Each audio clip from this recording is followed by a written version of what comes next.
मी नाही म्हटलं तिथं परीक्षक मी नाहीये, परंतु काय हरकत नाही. आमचे मित्र चव्हाण सर आहेत आणि खरोखरच या मंडळाला मी धन्यवाद देतो. कारण आम्ही व्हिडिओमध्ये त्याही वेळेला सांगितलं होतं आणि रेवंत सिद्धलाही स्पर्धा झाली त्याही वेळेला सांगितलं होतं की ग्रामीण भागामध्ये या स्पर्धा भरपूर प्रमाणात होतात.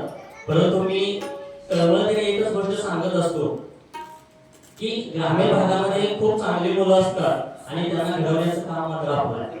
मी या व्हिडिओमध्ये सर्व पाया मंडळाचे सदस्य, या भजनी मंडळाचे सदस्य, सर्व ज्यांनी या भजन स्पर्धेसाठी सहकार्य केलं त्यांच्यासाठी एक टाळ्या झाल्या.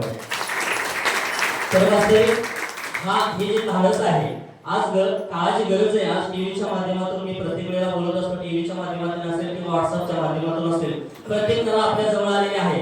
परंतु ज्यावेळेला मीडियाचा आपण वापर करतो त्यावेळेला मानसिक दृष्ट्या आपल्याला त्याचा काही उपयोग होत नाही. आतून कला ज्यावेळेला येते त्याच वेळेला खऱ्या अर्थानं आपल्याला मानसिक समाधान प्राप्त होत असतं.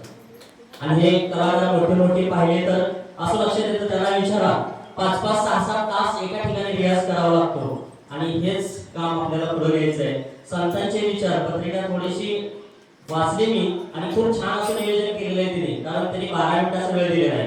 कारण आपण पण तसंच नियोजन केलेलं होतं आणि म्हणूनच ह्या स्पर्धा वेळेवरती पार पडत आहेत. आज या ग्रामीण भागातील कलाकारांना एक व्यासपीठ या मंडळानं उपलब्ध